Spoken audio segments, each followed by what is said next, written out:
Nous étions arrivés au chapitre 3 et nous allons étudier ce chapitre 3.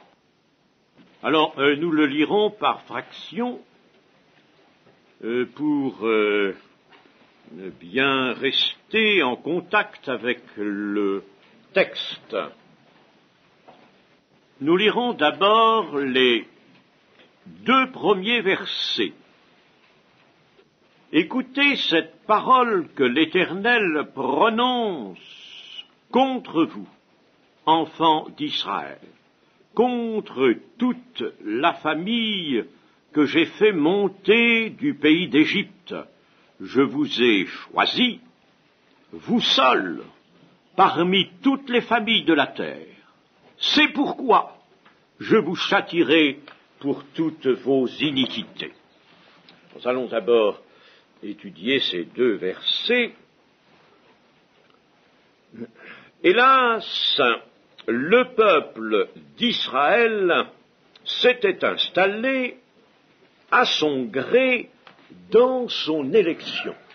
S'installer dans son élection, dans la position que Dieu lui donne, lui a donné lui-même. Certes, il est le peuple élu, mais il en a fait, en somme, surtout un sujet de contentement personnel, un sujet d'orgueil, et aussi un sujet de pleine sécurité.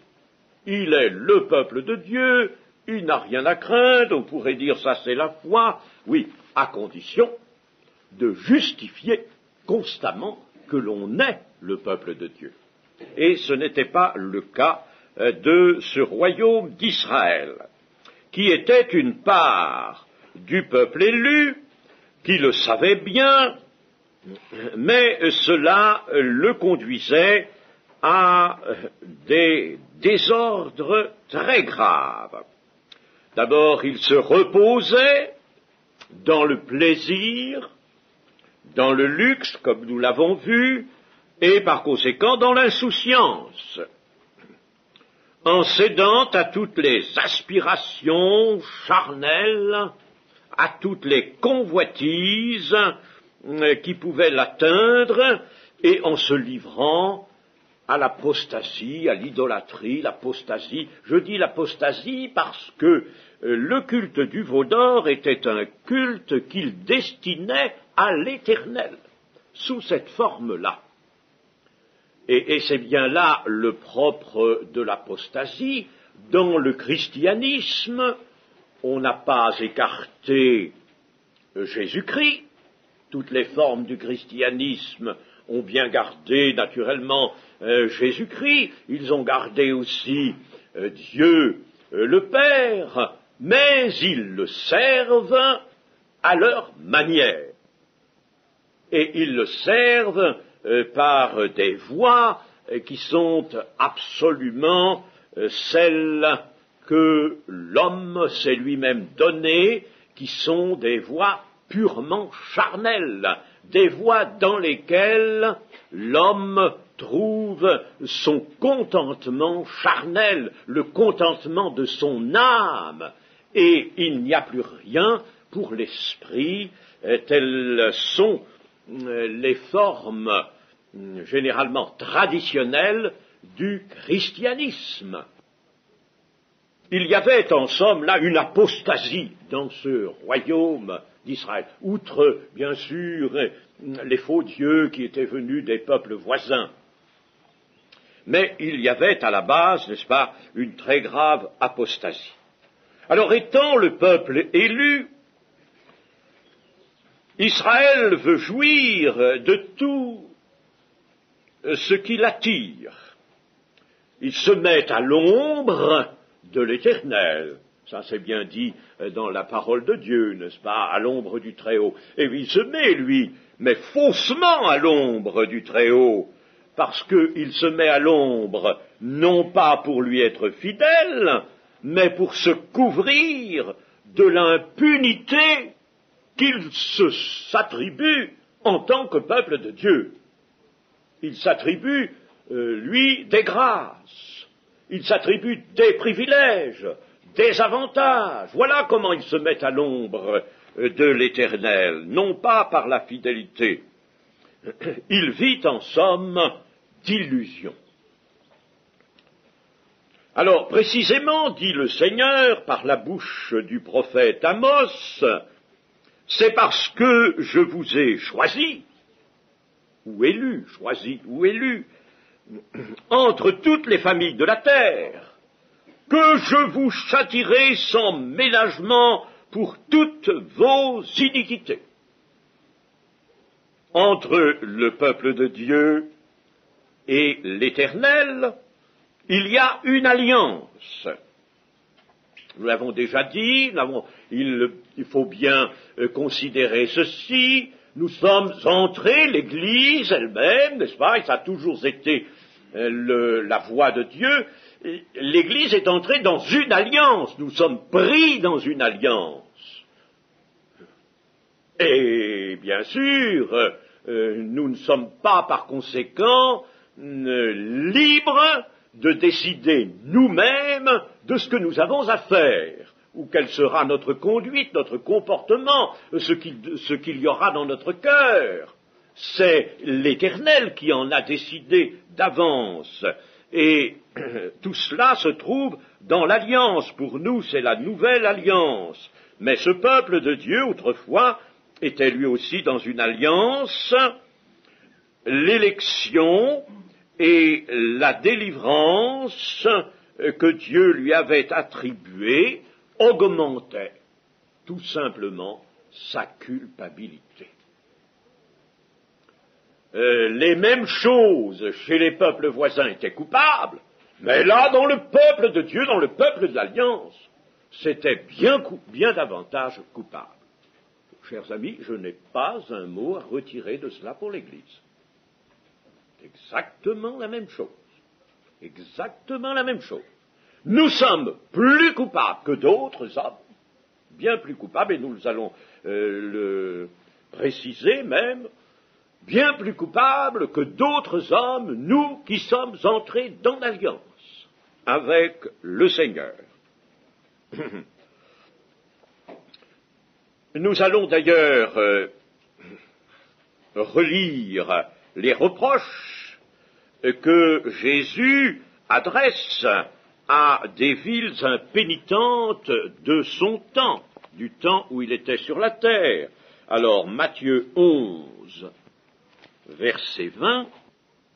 Alors il se mit à faire des reproches aux villes dans lesquelles avaient eu lieu la plupart de ces miracles, parce qu'elles ne s'étaient pas repenties. C'étaient des villes d'Israël.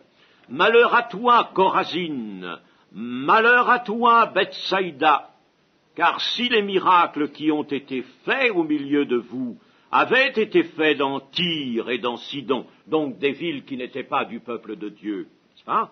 Il y a longtemps qu'elles se seraient repenties en prenant le sac et la cendre. C'est pourquoi je vous le dis, au jour du jugement, Tyr et Sidon seront traités moins rigoureusement que vous.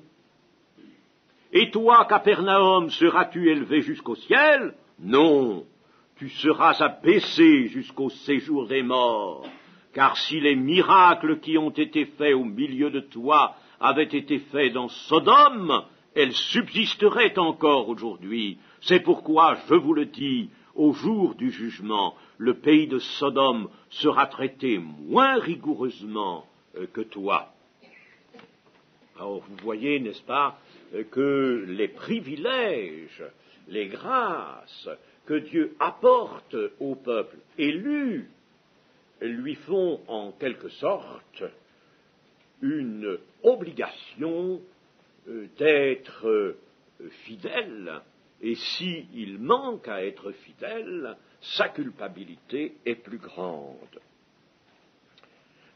Les grâces que Dieu accorde à ses élus doivent donc les inciter au bien, à la fidélité, car autrement elles déterminent une aggravation du jugement.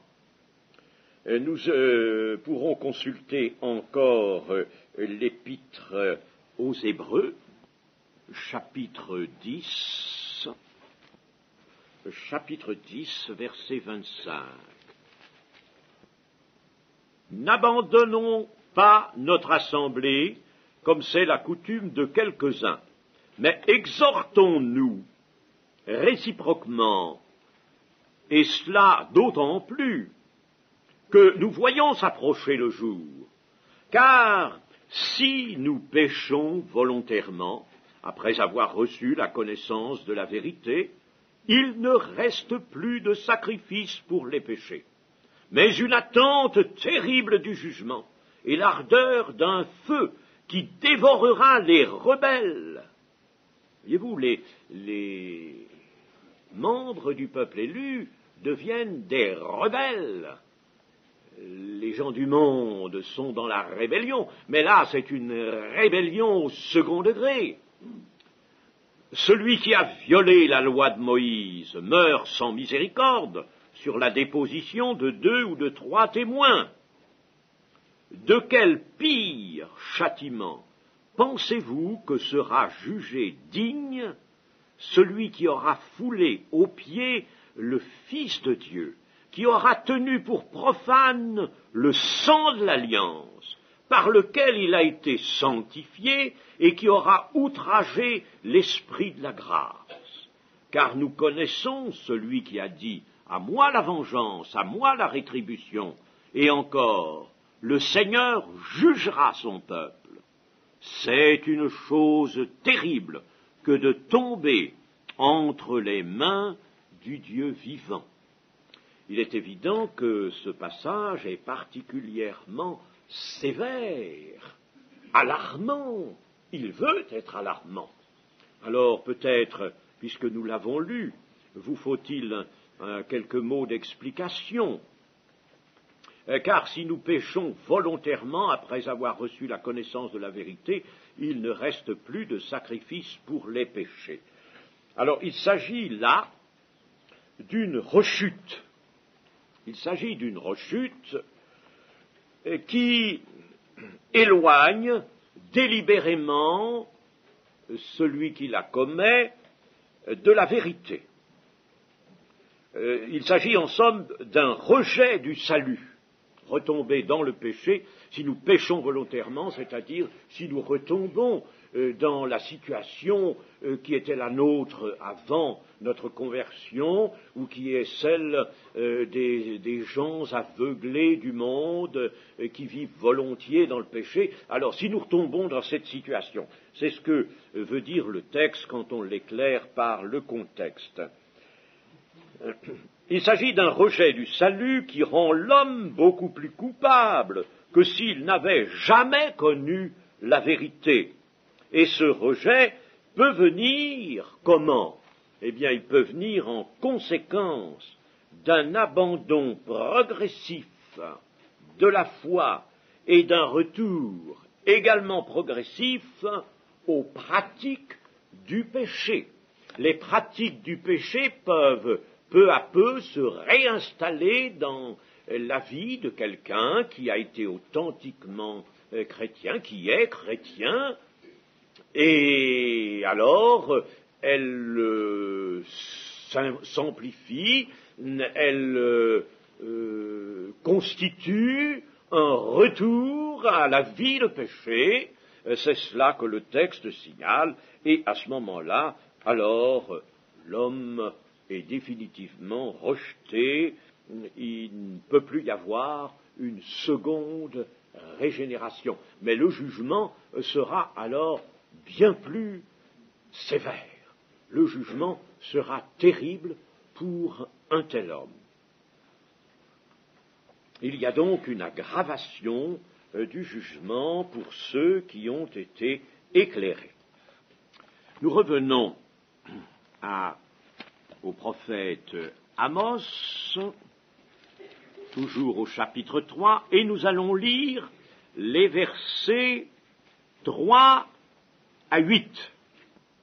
Deux hommes marchent-ils ensemble sans en être convenus? Le lion rugit-il dans la forêt sans avoir une proie? Le lionceau pousse-t-il des cris du fond de sa tanière sans avoir fait une capture? L'oiseau tombe-t-il dans le filet qui est à terre sans qu'il y ait un piège? Le filet s'élève-t-il de terre sans qu'il y ait rien de pris? Sonne-t-on de la trompette dans une ville sans que le peuple soit dans l'épouvante? Arrive-t-il un malheur dans une ville sans que l'Éternel en soit l'auteur? Car le Seigneur l'Éternel ne fait rien sans avoir révélé son secret à ses serviteurs les prophètes. Le lion rugit, qui ne serait effrayé? Le Seigneur l'Éternel parle, qui ne prophétiserait? Dans ces quelques versets, nous avons sept figures qui semblent tout d'abord devoir simplement illustrer les versets 7 et 8, car le Seigneur l'Éternel ne fait rien sans avoir révélé son secret à ses serviteurs. Et puis surtout le verset 8, le lion rugit, qui ne serait effrayé? Le Seigneur l'Éternel parle, qui ne prophétiserait? Mais il y a un peu plus que cela. Ces sept images ont chacune leur propre indication.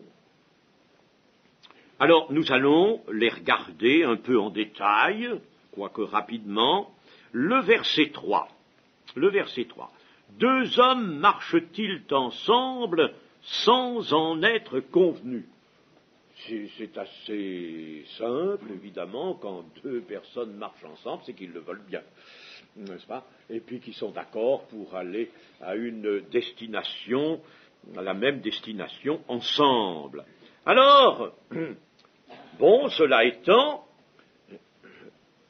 de même, doit-on dire, de même, l'Éternel et son prophète, sont deux, l'Éternel et son prophète, ont entre eux une marche commune, une action commune.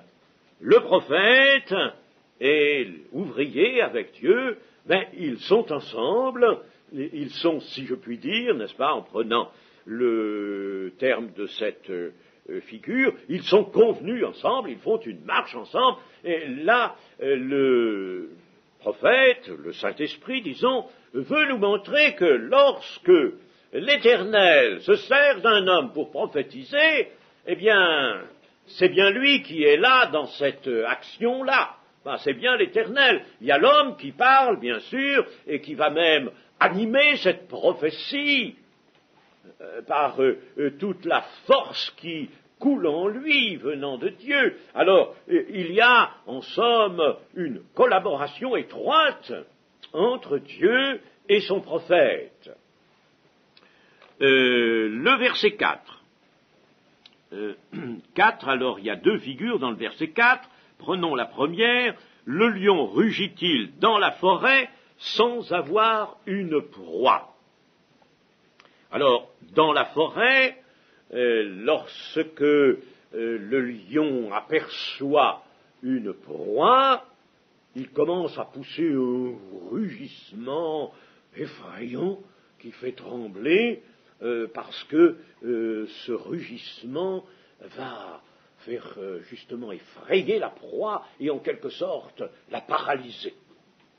Alors, elle va être clouée au sol, là, comme paralysée, et le lion va s'avancer pour la saisir.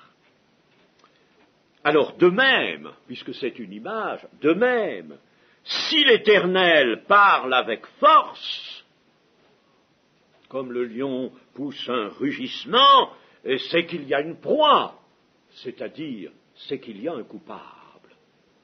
C'est qu'il y a un coupable. Si l'Éternel parle fort, il y a un coupable. Si l'Éternel menace, il y a un coupable. Comme lorsque le lion rugit, il y a une proie, il y a là un coupable. Et ce coupable, c'est le peuple d'Israël.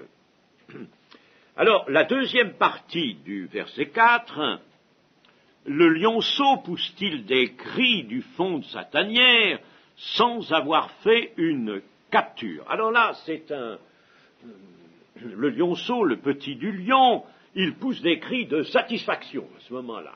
Pas pour effrayer, ce sont des cris il est tellement satisfait d'avoir fait une capture, d'avoir une proie, qu'il pousse des cris. Alors de même, l'Éternel fait une capture, celle d'un peuple coupable. Il fait une capture. Alors, non seulement il va prophétiser, mais il va pousser des cris, si l'on peut dire, c'est-à-dire que, vous le voyez, n'est-ce pas, il y aura un développement de ces menaces contre le peuple, un développement de tout ce qui caractérise les méfaits de ce peuple. En quelque sorte, vous voyez, l'Éternel va pousser des cris, n'est-ce pas, parce qu'il a fait une capture, il a saisi un peuple coupable, et il ne va pas le lâcher. Voilà des figures qui sont audacieuses, mais elles ont pour dessein de montrer, n'est-ce pas, combien la parole de Dieu est sérieuse. Elle faisait trembler les sages israélites autrefois.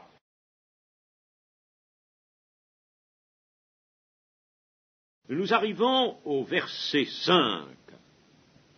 L'oiseau tombe-t-il dans le filet qui est à terre sans qu'il y ait un piège? S'il y a un filet, et si l'oiseau tombe dans le filet, c'est bien qu'il y a eu un piège préparé.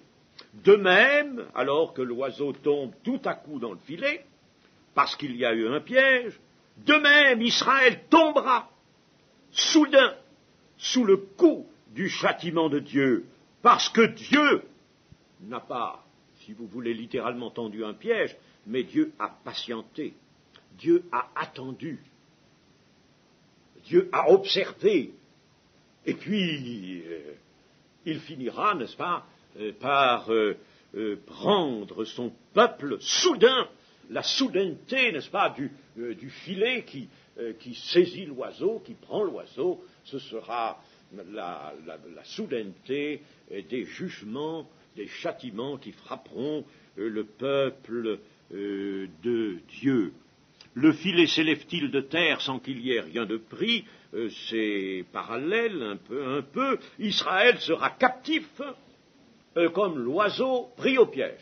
Du moment, n'est-ce pas, que l'Éternel, je dis bien sûr littéralement, l'Éternel ne tend pas un piège et un filet, mais il observe, mais il regarde, et il voit, et alors, du fait qu'il voit, eh bien, Israël sera pris, lui, comme l'oiseau au piège, parce que il s'est détourné de Dieu, et il a irrité Dieu.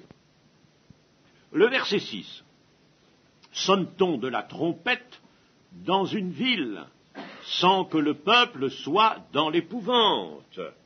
Alors, de même que lorsqu'on sonne de la trompette, c'est qu'il y a un événement grave. Il y a l'ennemi, par exemple, qui approche de la ville, alors on sonne de la trompette pour rassembler les défenseurs de la ville. De même, la parole du prophète sera un avertissement, comme le son de la trompette, et qu'il faudra écouter en tremblant et en s'humiliant. Le son de la trompette fait trembler parce que l'ennemi est là. Eh bien, là, de même, la parole du prophète devra faire trembler Israël. Il faut qu'Israël tremble et s'humilie. Dans la deuxième partie du verset 6, arrive-t-il un malheur dans une ville sans que l'Éternel en soit l'auteur? Non, il n'arrive pas de malheur sans que l'Éternel en soit l'auteur. Nous avons dans les Lamentations cette affirmation que les biens viennent de l'Éternel, mais les maux viennent aussi de lui. Les mots M-A-U-X, pas le mal. Il faut faire une distinction entre le mal, qui ne peut pas venir de Dieu, et les maux, c'est-à-dire les choses qui sont douloureuses pour l'homme. Pourquoi les maux viennent-ils? Mais parce que l'homme est un rebelle, et l'homme constamment irrite son Dieu. Alors Dieu est obligé de châtier, et par conséquent les maux viennent bien de lui. Alors, le malheur annoncé par le prophète viendra en tant que châtiment de l'Éternel, viendra de Dieu en tant que châtiment. Et le verset 7, car le Seigneur l'Éternel ne fait rien sans avoir révélé son secret à ses serviteurs, les prophètes. Dieu révèle toujours ce qu'il va faire à ceux des serviteurs qu'il choisit en un temps déterminé. Il se donne des serviteurs, des auxiliaires humains, et il leur révèle ce qu'il va faire. En somme, il les associe à son œuvre par avance, si bien que le serviteur participe à l'œuvre de Dieu, non pas comme un automate, mais avec tout son esprit, tout son cœur, parce que Dieu lui a révélé. Et en somme, toutes les intentions de Dieu sont venues dans le cœur du serviteur. Il comprend vraiment la pensée de Dieu et il agit, lui, avec toute la promptitude et la fougue même que l'Éternel veut lui donner. Donc il collabore avec Dieu, comme Moïse a collaboré, comme Samuel aussi, comme David, qui supputait même par avance les desseins de Dieu, comme David, comme Élie, qui pouvait, lui, dresser sur le Carmel un autel devant tout ce peuple livré à l'idolâtrie et tous les prêtres des faux dieux.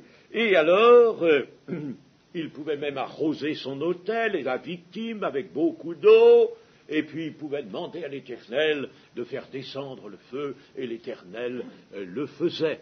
Il y avait collaboration entre Dieu et Élie, de même avec Élisée, de même avec Daniel. Rappelons-nous le songe, l'interprétation du songe. Il y a un travail commun entre Dieu et son serviteur. Dieu fait connaître à son serviteur ce qu'il veut faire. Il y a aussi, nous citerons alors aussi, bien sûr, dans cette liste, mais alors là, nous atteignons la perfection, c'est le Seigneur Jésus, qui, dans toutes ses déclarations, nous montre en effet comment il travaille avec le Père, n'est-ce pas? Vous voyez, c'est cette collaboration, alors, l'a poussée à la perfection, mais elle est pour nous un exemple, elle est pour nous un guide. Le Seigneur Jésus travaillait avec son Père. Le Père aime le Fils et lui dit tout ce qu'il va faire. Mon Père agit, moi aussi j'agis. Ils agissent en étroite liaison. Et c'est bien ce que Dieu veut faire. L'apôtre Paul aussi. Nous pourrions dire que Ésaïe, Jérémie, Ézéchiel, l'apôtre Paul et bien d'autres ont tous été dans cette collaboration avec Dieu. Et on comprend l'expression de l'apôtre Paul, nous sommes ouvriers avec Dieu. Ouvriers avec Dieu. Pour Moïse, c'est quelque chose de très, très évident, quelque chose qui est même bien exposé dans la parole de Dieu, nous est montré à un moment. Dieu dit à Moïse, tu vois, ce peuple que tu as fait sortir du pays d'Égypte et que tu as conduit jusque-là, ce peuple que tu as fait sortir, eh bien voilà ce qu'il fait maintenant, il s'est corrompu. Et puis quand Moïse se retournera vers l'Éternel pour s'opposer à la destruction du peuple que Dieu avait annoncé, alors il dira à Dieu, Seigneur, ton peuple, celui que tu as fait sortir du pays d'Égypte et que tu as conduit jusque-là, qui l'a fait sortir? C'est Moïse ou c'est Dieu? C'est Dieu avec Moïse, c'est tous les deux, n'est-ce pas? Dieu, évidemment, a donné la force, Dieu a donné tout ce qu'il devait donner, n'est-ce pas? Mais Moïse était là et collaborait avec Dieu. Si bien que Dieu peut dire à Moïse, ton peuple que tu as fait sortir, et Moïse dit à l'Éternel, ton peuple que tu as fait sortir. Ils l'ont fait tous les deux, ils l'ont fait ensemble, n'est-ce pas? Et c'est un grand principe, mes amis, un grand principe du service de Dieu, d'abord pour ceux qui sont dans le ministère, n'est-ce pas? Ça, c'est une des choses qu'ils doivent savoir. On ne peut pas agir autrement comme ouvrier avec Dieu, que dans la collaboration avec Dieu. Si on se met en marche de la collaboration, c'est fini, on fait des choses humaines.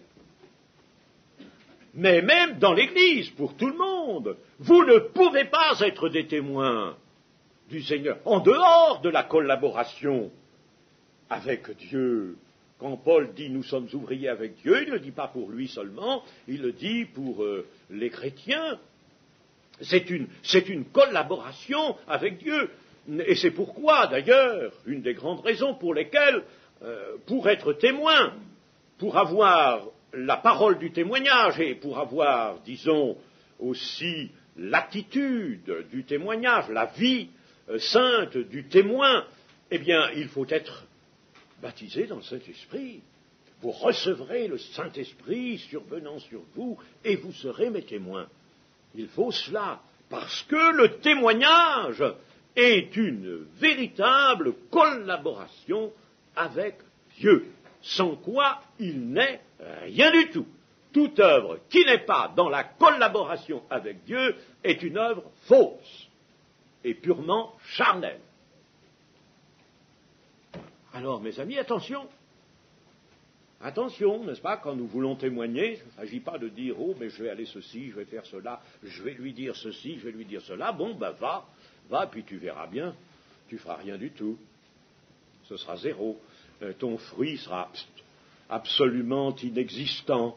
Mais si au contraire tu as prié, si tu te sens poussé vers quelqu'un dans une direction, dans un certain travail, tu te sens poussé, l'Éternel est avec toi, il marche devant toi et même il marche aussi derrière toi, il ferme la marche, tu portes les vases de l'Éternel, alors tu viens et puis tu annonces ce que le Saint-Esprit t'a dit, alors là, tu produis un fruit qui demeure, un fruit qui demeure. Il n'y a comme ça. On peut produire un fruit qui demeure. Attention, chers amis, pensez au témoignage. Ça ne procède pas, le témoignage, de la petite jugeote humaine.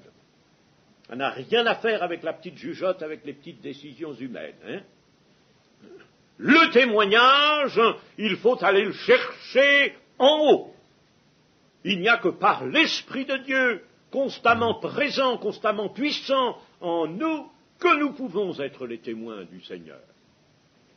Autrement, nous sommes, et on le voit malheureusement chez ceux qui ont refusé a priori le baptême du Saint-Esprit, n'est-ce pas, ceux qui,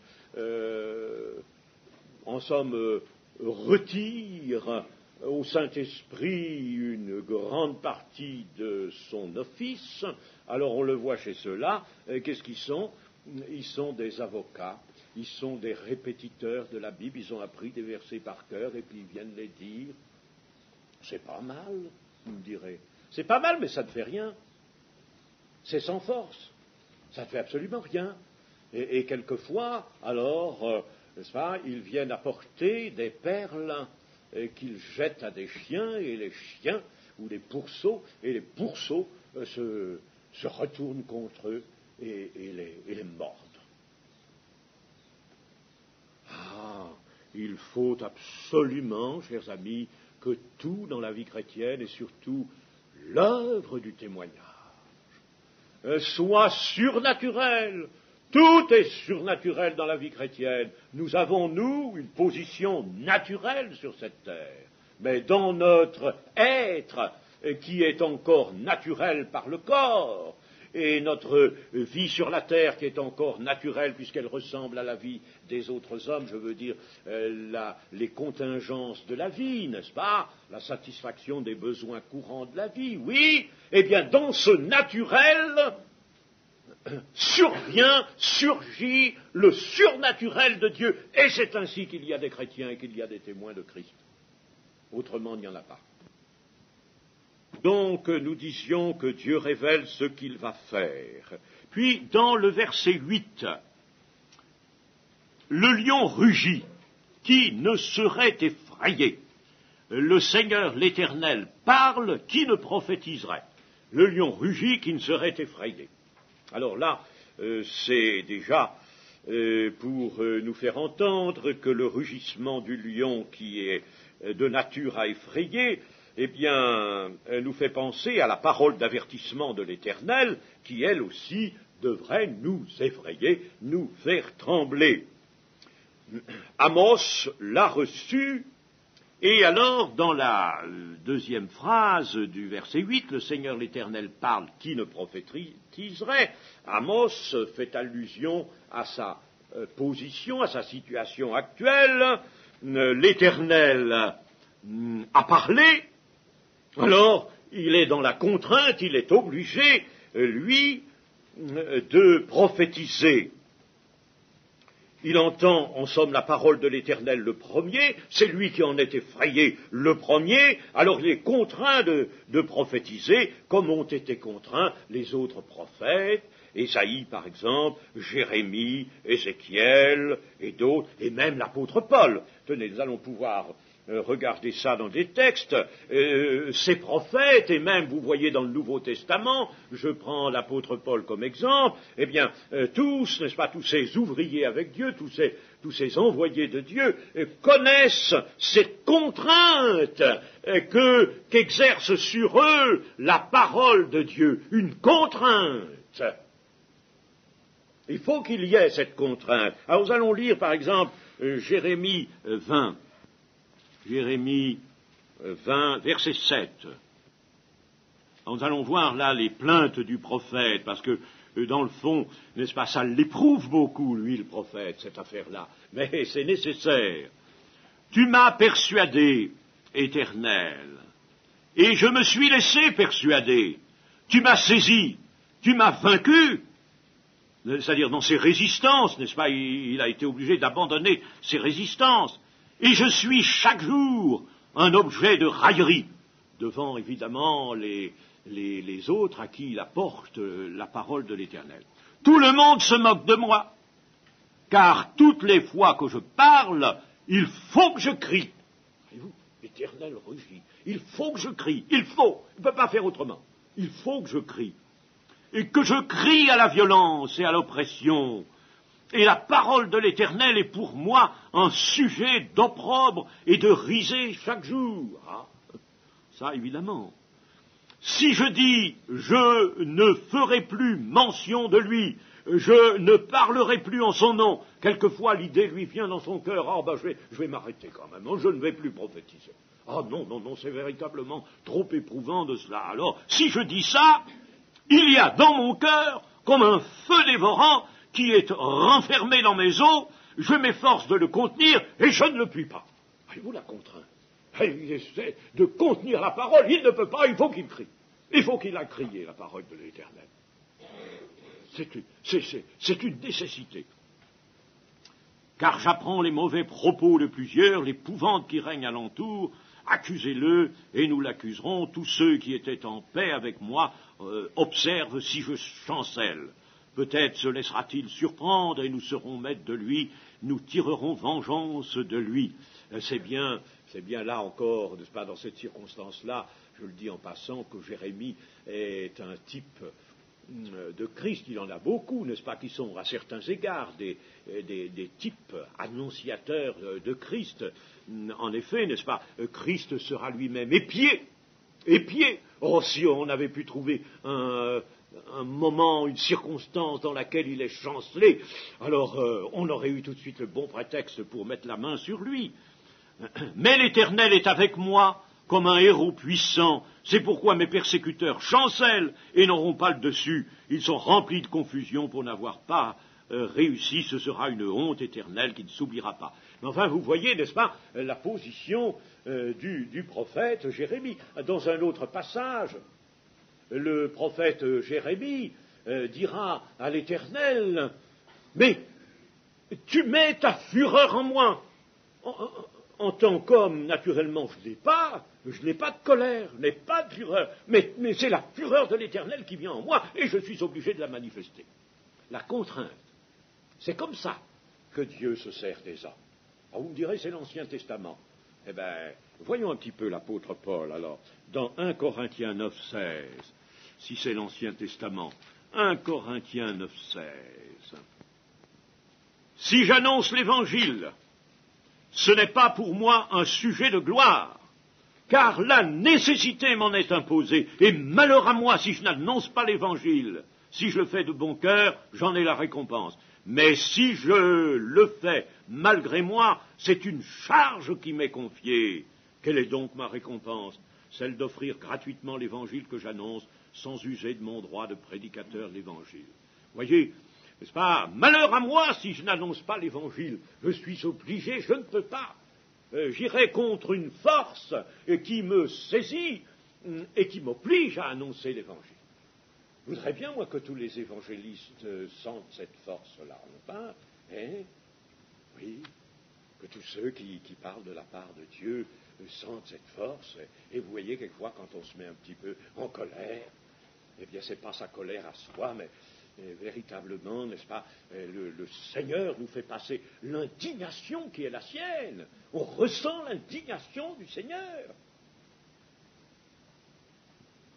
Alors le Seigneur n'est pas celui qu'on appelle le bon Dieu, qui s'accommode de toutes choses, qui use de paternalisme. Il use de paternité, mais pas de paternalisme. Ça, c'est un faux Dieu, celui-là.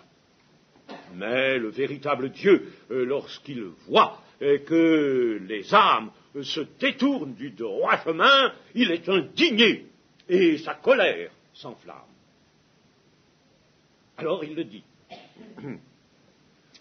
Nous arrivons maintenant au verset 9. Nous allons lire le verset 9 et le verset 10 ensemble. Faites retentir votre voix dans les palais d'Asdod et dans les palais du pays d'Égypte, et dites, rassemblez-vous sur les montagnes de Samarie, et voyez quelle immense confusion au milieu d'elle, quelle violence dans son sein. Ils ne savent pas agir avec droiture, dit l'Éternel. Ils entassent dans leurs palais les produits de la violence et de la rapine. Alors là, c'est assez curieux, c'est un mode que l'on retrouve aussi en d'autres prophéties, pas très souvent, mais enfin on le retrouve quelquefois. Alors ici, cette parole du prophète Amos, que Dieu lui donne, s'adresse à des messagers imaginaires supposés, des messagers supposés, et qui vont aller dans les villes païennes des nations voisines, et ces nations voisines sont ici essentiellement les Philistins et les Égyptiens, deux nations qui sont très dures à l'égard du peuple de Dieu. Alors, ces messagers, l'Éternel leur dit d'aller dans les villes païennes des nations, deux nations que je viens de citer, pour appeler ces nations à venir constater les désordres qu'il y a dans le pays d'Israël. Venez. En quelque sorte, il y a là ce que nous lisions tout à l'heure dans les Hébreux. Il faut pour toute constatation, la loi de l'Éternel le veut, 2 ou 3 témoins.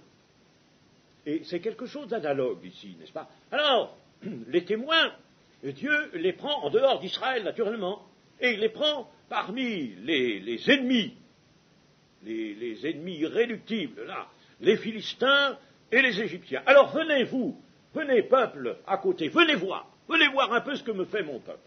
Venez voir comment il se conduit, comment il se comporte. Venez, sur des montagnes de Samarie, là où on domine la situation. Venez voir. Que faut-il voir? Eh bien, il faut voir là, ici, ce que fait le peuple d'Israël. Et en quelque sorte, ces témoins vont constituer une sorte de tribunal. Ils sont là, en quelque sorte, pour être des témoins dans le jugement que Dieu veut rendre contre son peuple d'Israël. N'avons-nous pas quelque chose d'analogue dans les évangiles? Ah, mais oui. Et Jésus-Christ s'est servi de ce mode. Il s'est servi de la même chose.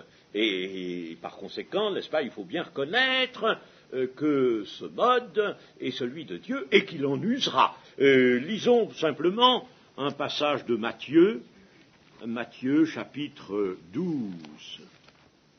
Chapitre 12, verset 41 de Matthieu. Les hommes de Ninive se lèveront au jour du jugement avec cette génération et la condamneront parce qu'ils se repentirent à la prédication de Jonas. Et voici, il y a ici plus que de Jonas. La reine du Midi se lèvera au jour du jugement avec cette génération et la condamnera parce qu'elle vint des extrémités de la terre pour entendre la sagesse de Salomon. Et voici, il y a ici plus que Salomon. Voyez, là, le Seigneur Jésus, n'est-ce pas, se reportant à l'époque du jugement, prend à témoin, prend des témoins extérieurs. Ici, c'est Ninive, parce que Ninive a eu un mouvement heureux de repentance. Et puis là, c'est la reine de Saba qui est venue voir et qui a vraiment été transportée de constater la sagesse surnaturelle de Salomon. Eh bien, ils serviront de témoins contre le peuple de Dieu, contre des gens de cette génération, c'est-à-dire ceux qui entouraient le Seigneur Jésus et qui ne reçoivent pas sa parole et qui ne se conforment pas à la parole de Dieu. Il y a là donc quelque chose tout à fait analogue. Les Philistins et les Égyptiens, qui étaient d'âpres ennemis du peuple de Dieu, sont pris à témoin, ils sont appelés à venir constater les actions abominables du peuple de Dieu, d'Israël. Dieu les convoque, venez, là, rassemblez-vous sur les montagnes de Samarie et voyez ce qu'il y a. C'est une interpellation extraordinaire et ça donne toujours beaucoup de mouvement à cette parole du prophète. Et que vont constater ces témoins? Eh bien, ils vont constater une immense confusion, dit le verset 9. Voyez quelle immense confusion au milieu d'elle. Une confusion. Et pourquoi une confusion? Parce que le peuple est privé de tout discernement. D'abord, la parole de Dieu n'a plus de force dans son cœur, et puis il n'a plus du tout de discernement, ce qui arrive fatalement lorsque l'on abandonne peu à peu l'observation, l'obéissance à Dieu, l'observation de sa parole. Alors là, le discernement s'en va. On manque de discernement, on n'a plus de discernement. Oh, chers amis, dans l'exercice du ministère pastoral, c'est une chose que l'on trouve quelquefois, ça. Et c'est infiniment douloureux quand on voit quelqu'un qui vient, une âme qui vient, qui a des besoins, on veut l'aider, bien sûr, à se rétablir, à se redresser, et puis on sent que le discernement fait défaut, le discernement du bien et du mal, le discernement même des esprits. Ça fait défaut, ça manque. Alors, qu'est-ce qu'il y a? De la confusion, une immense confusion. Alors, il voit la confusion. Là, avec la confusion, c'est le désordre de la vie. C'est le désordre qui s'installe. Et que voit-il aussi? Des violences. Ils entassent dans leur palais. Ils ne savent pas agir avec droiture, dit l'Éternel. Ils entassent dans leur palais les produits de la violence et de la rapine. Alors, violence contre les faibles et contre les petits, la rapine, nous l'avons vu, n'est-ce pas, en vue de toujours pourvoir au luxe de leur palais d'ivoire. Oh, il fallait des ressources, il fallait du blé, il fallait du vin, il fallait toutes sortes de marchandises qu'on puisse vendre ou qu'on puisse utiliser sur place. Et tout ça, eh bien, il l'avait par des moyens qui étaient bien sûr très loin de la droiture. Alors, pas de droiture du tout dans les cœurs. Alors, voilà ce que l'Éternel demande aux témoins extérieurs de venir constater. Allez, rassemblez-vous sur les montagnes de Samarie, et puis voyez ça, voyez ce défaut de droiture, voyez toutes ces violences, voyez cette confusion. Alors ensuite, c'est le châtiment dont ici le prophète Amos fait encore un rappel à partir du verset 11 et jusqu'au verset 15, jusqu'à la fin du chapitre. C'est pourquoi ainsi parle le Seigneur l'Éternel, l'ennemi investira le pays, il détruira ta force et tes palais seront pillés. Ainsi parle l'Éternel, comme le berger arrache de la gueule du lion 2 jambes ou un bout d'oreille. Ainsi se sauveront les enfants d'Israël qui sont assis dans Samarie, à l'angle d'un lit et sur des tapis de Damas. Écoutez et déclarez ceci à la maison de Jacob, dit le Seigneur, l'Éternel, le Dieu des armées, le jour où je punirai Israël pour ses transgressions, je frapperai sur les autels de Béthel, les cornes de l'autel seront brisées et tomberont à terre, je renverserai les maisons d'hiver et les palais d'été, les palais d'ivoire périront, les maisons des grands disparaîtront, dit l'Éternel. Cette chose est assez compréhensible, je n'ai pas besoin tellement de l'expliquer. Il n'y a que les 2 jambes ou le bout d'oreille. C'est une allusion à l'agneau qui a été saisi, je l'ai dit l'autre jour, par le lion. Alors le lion commence déjà à dévorer, n'est-ce pas? Et puis le berger vient là, et malgré tout, il ne va pas lui laisser tout prendre. Alors il va lui retirer les jambes, de la gueule, et puis un bout d'oreille. Ce qui veut dire ceci, n'est-ce pas, une image qui veut dire ceci, eh bien, ainsi se sauveront les enfants d'Israël, c'est-à-dire ils se sauveront, mais non sans dommage. Ils ne vont pas se sauver tout entier, c'est-à-dire qu'ils vont pâtir, n'est-ce pas, soit dans leur vie, soit dans leur santé, peut-être vont-ils être gravement blessés, atteints, en tout cas, ils vont pâtir d'une manière ou de l'autre, et ceux qui arriveront à se sauver, eh bien, ne se sauveront pas sans de graves dommages. Et puis alors, bien entendu, Israël va être complètement rasé, Béthel, avec ses autels, avec ses maisons d'hiver, ses maisons d'été, tout ce luxe, tout ça va être détruit, entièrement détruit et supprimé.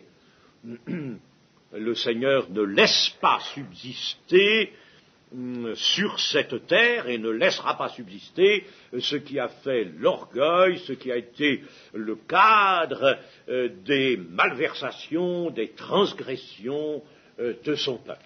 Et c'est pourquoi, même maintenant, nous pouvons considérer que la terre est tout de même, dans son ensemble, le peuple de Dieu, c'est-à-dire un peuple créé par Dieu, et nous l'avons vu, Dieu porte son regard aussi sur tous les hommes et sur toutes les nations, et bien nécessairement, n'est-ce pas, tout ce luxe qu'il y a maintenant, tout ce qui fait le plaisir et l'orgueil des hommes aujourd'hui, tout sera détruit, aplati, ratatiné entièrement, livré au feu.